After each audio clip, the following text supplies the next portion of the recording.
Welcome to Write with Love. I'm your host, Sarah Williams, best-selling author, speaker, and creative entrepreneur.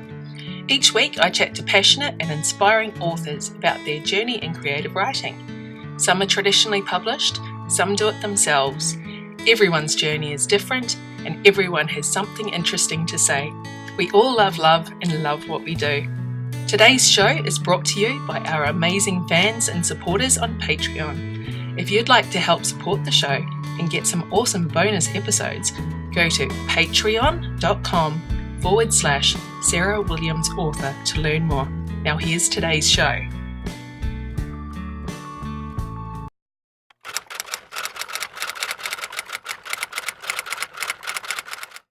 G'day and welcome to Write with Love. Today on the show I'm chatting to Melissa Storm. Thanks for joining me today. Thanks for having me.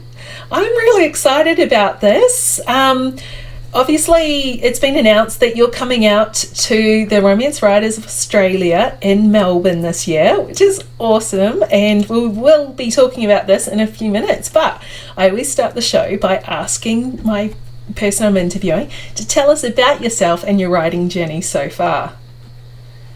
Well, I'm Melissa Storm, and I have a cool name because of my husband, Falcon Storm, who's also a writer. I write sweet and Christian romance, kind of on the border of both, and a lot of my stories feature dogs. I'm almost 34. It's going to be my birthday in November. I know we're airing in January, but okay, I'm 34, fine. I'm 34. And I did my first novel when I was 25, but I was always writing stories as a kid and illustrating them. And when I finished my first novel, it was awful in a lot of ways, but I had done it. My biggest pitfall was what I call GRE-itis. I went to grad school, so I had to take the graduate exam, and you learn 3,500 words for that. And I said, I'm going to use all of them in my manuscript. So it was a bit... It was a bit heavy. I think that ended up going through 9 drafts before it was finally ready. And I faced a lot of rejection in the early days, querying agents, because my book just wasn't ready yet. And I ended up getting online. I started a blog. I got Twitter. And within a week of doing both those things, everybody was like, you're a social media expert. And so I said, okay. I was getting a lot of traffic to my blog and a lot of followers. And I said, hey, I kind of like this. So instead of querying anymore and amassing rejections and just a flood of tears, I decided to try to lure an agent to me with social media. And that actually did work.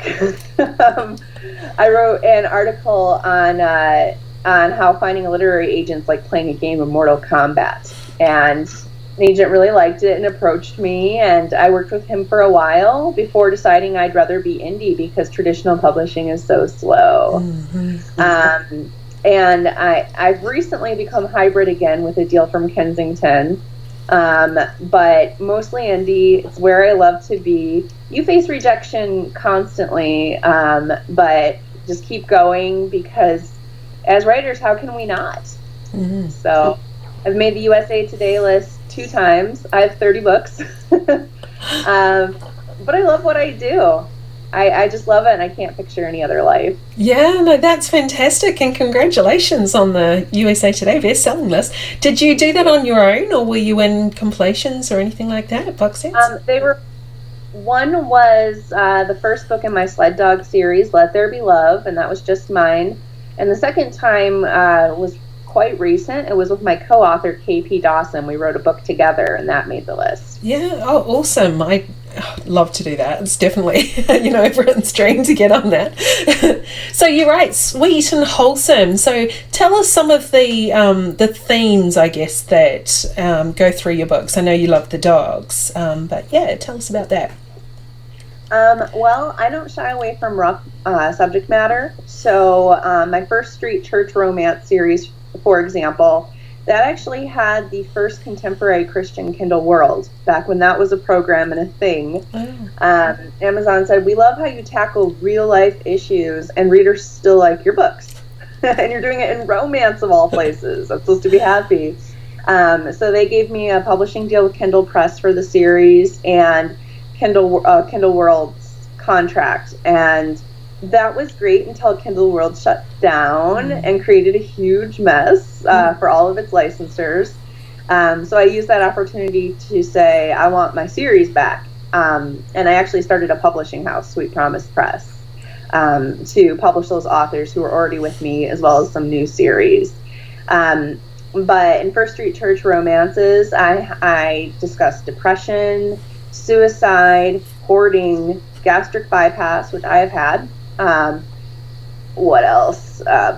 Abortion, but I do it in such a way that I'm not trying to change anybody's mind. I'm just trying to show how it impacted this character whose mother tried to abort him.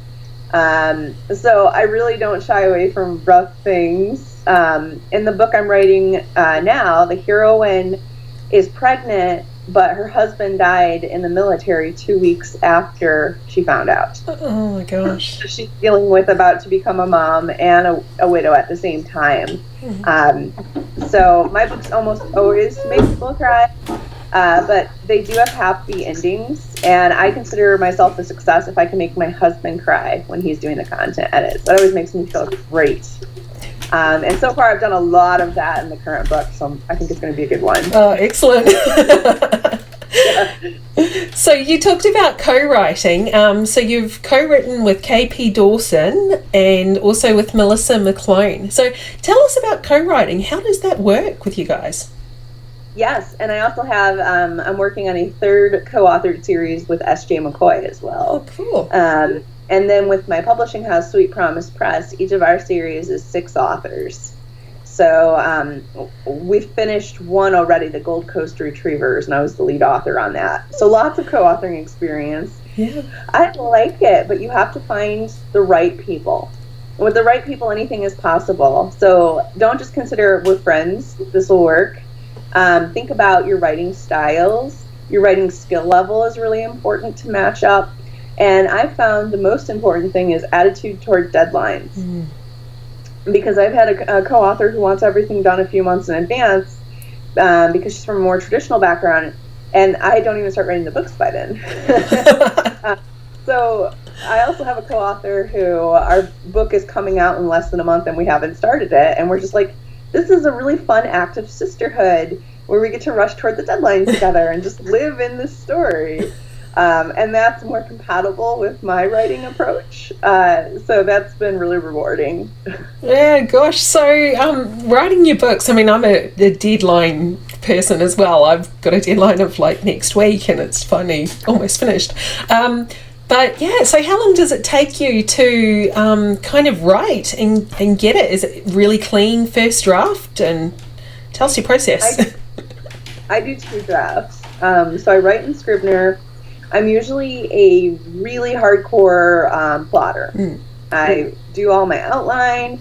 I know exactly how many chapters and scenes I'm going to have. I didn't do this on purpose, but my scenes are always almost exactly 1,000 words. I just write to a certain length, so that really helps with the planning. This is partially because I have obsessive compulsive disorder, so it has to be the same number of chapters, the same number of words, so that really helps. Definitely a planner. I'll put my books up on pre-order to force myself to get them done on time. So most of the book gets written 2 weeks before the deadline. Because, I'm a mom and I have 5 dogs and I have 6 businesses and, I have to promote my backlist. So I have to push everything aside to really focus on writing, and then it flows better. So usually for like the first quarter of the book, I'll start that like a month and a half out, and I'll kind of write it slowly and get a feel for the characters. But the last 3 quarters, I write really fast. So in the first draft, I'll go through and just whatever just flows into my brain. So if it's dialogue, I'm probably not adding a lot of action to the dialogue. I add that in the second draft. And I smooth everything out. Then I send it to my editor in 5-chapter chunks. And then when the whole thing is done, my proofreader gets it. Oh, wow. That's amazing. Yeah, my husband proofs for guyisms. He makes sure that my men aren't too feminine. And I write about Alaska a lot, which is where he's from. So he'll check place details. And so he's kind of my content editor on the front end. Yeah, that's fantastic. Oh my gosh. And your covers, you've got somebody who does all your covers for you? Yes, I actually went to high school with her. Mallory Rock, she's awesome. I've done a couple of my covers myself, but she just does beautiful work, and I think that's a huge part of why they sell. Yeah, absolutely. They are absolutely gorgeous, really standouts. Well done. I was going to say, I was just going to have a meltdown if you did your own covers as well. Well, dog series. Oh, no. Oh my gosh. I'm in awe. That's amazing. Wow. Okay, so tell us about your traditional deal with Kensington Publishing. I hear that came about in a kind of a fun way. Yes, as I mentioned, I have OCD, and I'm not a huge fan of going out very often because I just like being in my little internet bubble with access to my computer, and I like all my friends to be online because I can think about things before I say them versus being out in person and having to worry about how do I look, am I dressed appropriately? I don't like all that. Yeah. But my friend, who's a real life writing friend, Mallory Crow, she's been encouraging me to get out there more and to meet the people I work with so much. And so we went to the Romance Writers of America conference in Denver this past summer. It was my first one. And I was missing my dog like crazy. She should be here for this. I'll just grab her out of her basket. She lays in a basket next to me all day. Sky Princess. My 5-year-old daughter named her. She's a 1.5-year-old Chihuahua mix. Yeah, and so cute. Always with me. That's why I could just easily grab her. She might go into my shirt interview, but I was missing her like crazy because we are always together.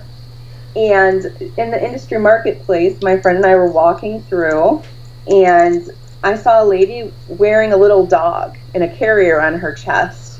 And I wanted to be her best friend. So I went over there and I was talking to her, and I wasn't looking for a traditional deal at RWA, but she was the Kensington marketing director, and she had this adorable Brussels Griffon, and gave it lots of pets. We talked about loving dogs. I showed her pictures of mine. I showed her my book covers which feature dogs.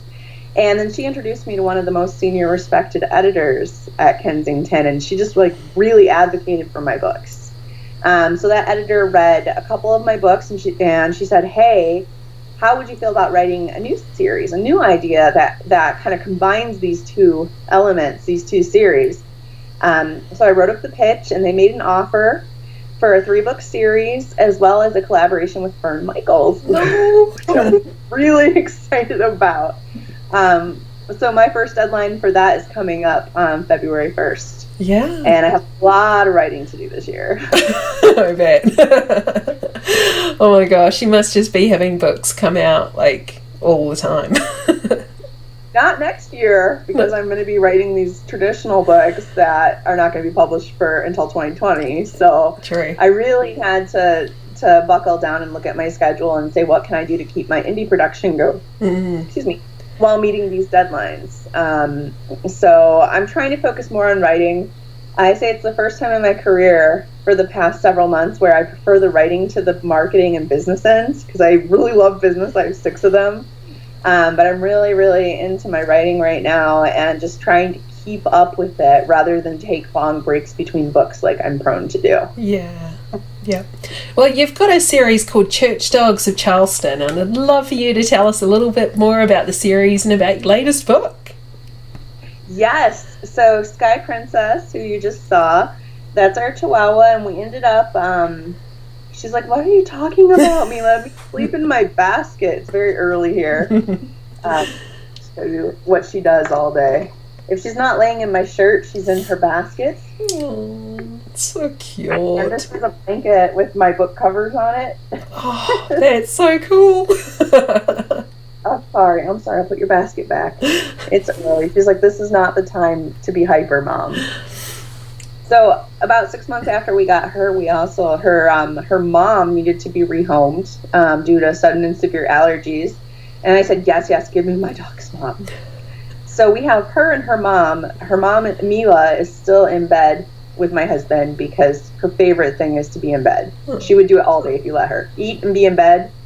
perfect life for her. So I just fell in love. Like we have 5 dogs. We also have a Pomeranian, a Pomsky, which is a Pomeranian Husky mix, and a Golden Retriever, and then these 2. And I never knew I'd be a Chihuahua person until I just fell head over heels with this little dog. I'm so obsessed with her. My husband actually got a cuddle clone made of her, like with her markings and everything, for me to take to Australia, since I cannot really take her. She's also a cartoon character that I use in my marketing. I'm obsessed with her. So I decided to write a series about Chihuahuas, since I write about a lot of other dogs. And the Church Dogs of Charleston idea came about. And that is where Charleston has a snowstorm, which is not normal for Charleston. And a mother dog gives birth in the church nativity scene to a litter of 4 puppies. The pastor finds them and saves them, and they're adopted by the church's therapy dogs. So it's a lot of fun. Sky Princess is even on one of the covers. She's still a nice cover. It's not great. Like, she's a tiny black speck because ratio to the human. But that's a cool Easter egg that my cover designer did for me. Yeah, oh, that's gorgeous. It sounds beautiful. Therapy dogs. That's so cute. Oh dear. So you're coming to Melbourne this year. It's just super exciting. Is this going to be your first trip to Australia?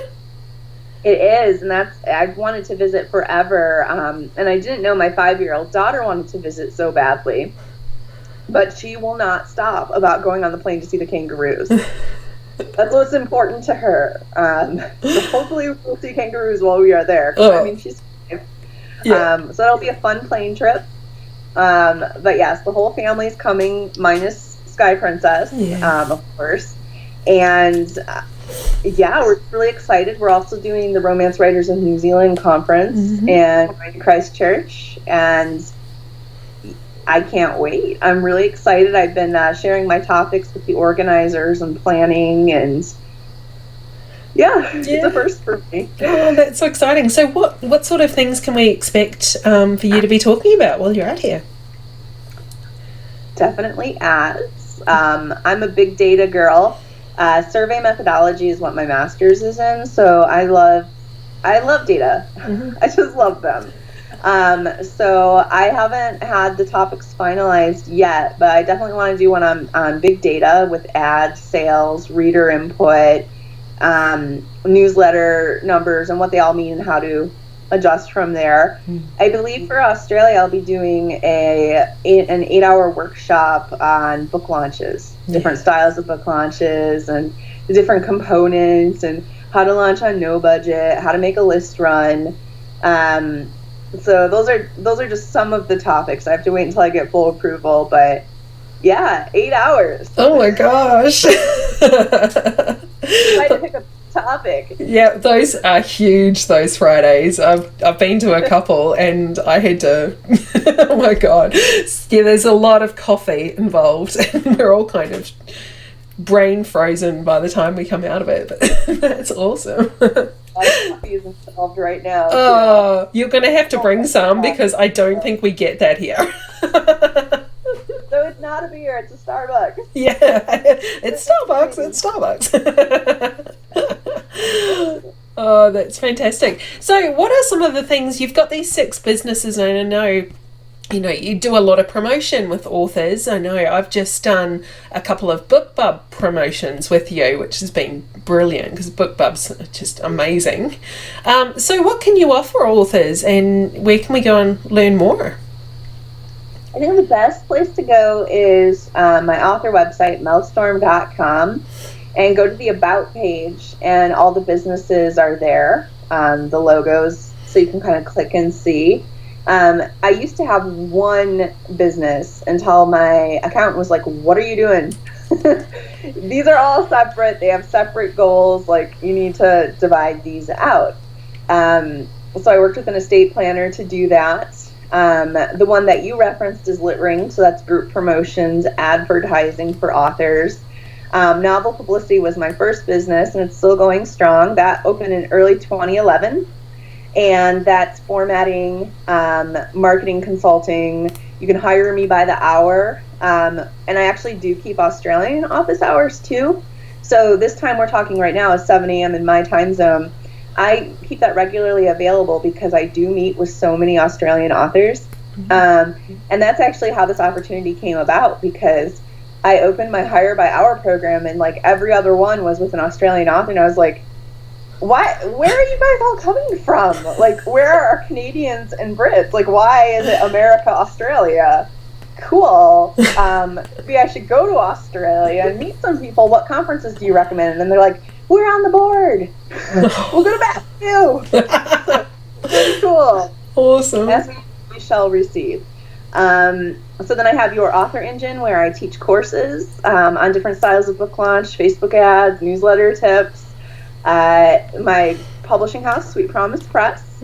And we have 2 series open for submissions right now if you want to check it out. Anybody? And the author site, web design. That's the last one. I think that's all of them. Maybe. It's hard to say. But they're all a little bit different, and you can see all the logos and click around and see what they do from my author website, melstorm.com. Yeah, that is fantastic. Well, so what are you working on at the moment? Obviously, you've got a few things coming out, but what's going to come out next? The second book of Church Dogs of Charleston. Yes! Yay! The series actually, besides having amazing chihuahuas on each of them, the covers are all different seasons. So the first one, Mini Miracles, that's snow, and the second one, Little Loves, is kind of like dead winter, bare trees. And then we have Dainty Darlings is spring, Tiny Treasures is summer, and Bitty Blessings is fall. So I decided to put those all out in the season on the cover. So Mini Miracles is around Thanksgiving, and then we have February 7th for Little Loves, and I just keep going. So one of them is actually coming out when I'm in Australia, which I wanted to avoid but could not. So that will be interesting. At least it won't be a list run while I'm in Australia, because my last list run I was at the NINC, the Novelist Inc. conference in Florida. So I'm like conferencing, which is hard for an introvert. List run, huge ad spin, conferencing. That was exhausting. Yeah, it worked out though. Oh gosh. Oh, that is awesome. Well, where can we find you online and keep up with all your new releases? Well, my author website, melstorm.com. As I mentioned, I'm a web designer, so I have a lot of fun with just playing around with it. It's a great way to procrastinate on your writing. I'm pretty active on Facebook. I have a profile page group. I'm mostly on my profile posting about my dogs or my 5-year-old who's writing a self-help book right now. So I share those chapters for free if you want her wisdom. So there are 3 chapters, chapter 1 to 11, and actually she wrote 14 as well. So it's kind of all over the place, but it's good. And yeah, I'm all over social media. On Instagram, I post my dogs with different books. So authors send me their books. I take photo shoots with the dogs, post them up. I also love YouTube. I have a lot of book trailers that I make. It's part of my creative process for a new book. And I'm sure I'm other places too. Yeah, oh, that's fantastic. Well, thank you so much for this, Melissa, and I'm sure you'll get bombarded with people wanting to talk to you in Melbourne and also in Christchurch. And if you happen to come to Queensland, I'm just up the road from Australia Zoo if you want to go there. That sounds like a good way to see the kangaroos. Definitely. That's what we need. We also need to see bilbies. Yes, so. They will be everywhere at the moment. Absolutely. We will find them and we will love them. That's awesome. Well, have a great trip, and I can't wait to see you there. Thank you, Sarah. Thanks for joining me today. I hope you enjoyed the show. Jump onto my website, sarahwilliamsauthor.com, and join my mailing list to receive a free preview of my books and lots of other inspiration. If you like the show and want it to continue, you can become a sponsor for just a couple of dollars a month. Go to patreon.com/Sarah Williams Author. And remember to follow me on Facebook, Twitter, and Instagram. And don't forget to subscribe to my YouTube channel and leave a review of the podcast. I'll be back next week with another loved up episode. Bye!